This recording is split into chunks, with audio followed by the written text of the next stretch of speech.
Sumuko na kay Justice Secretary Laila de Lima ang tinuturong presidente ng Aman Futures Group, si Fernando Luna at ang kanyang may bahay. Una rito inaaresto na ang 7 itinuturong mga opisyal ng Aman Futures Group, ang kumpanyang nasa likod umano ng bilyong-bilyong pisong investment scam.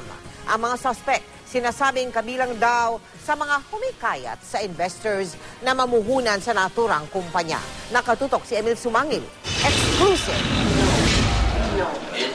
Ayon sa NBI, mga miyembro raw ng Board of Directors ng kumpanyang Aman Futures ang 7 ito.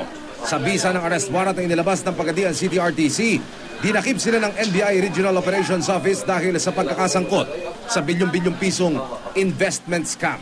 Hindi muna pinangalanan ng NBI ang 7 na pawang nakatakip ang mukha ng abutan ng GMA News. Lahat sila piniling manahimik sa bili na rin daw ng kanilang abogado.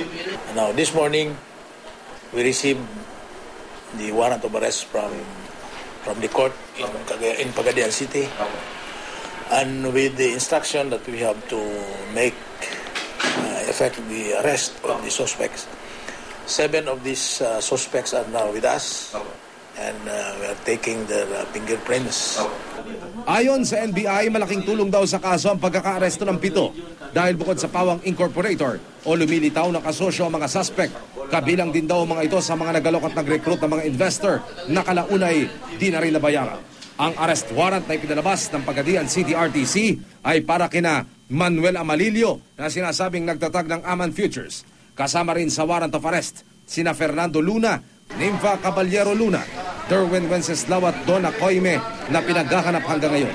Nanawagan ng NBI sa mga complainant na huwag mawala ng pag-asa at patuloy na makipagtulungan para may patunguhan ang kaso. Emil Sumangil, Nakatutok, 24 Oras.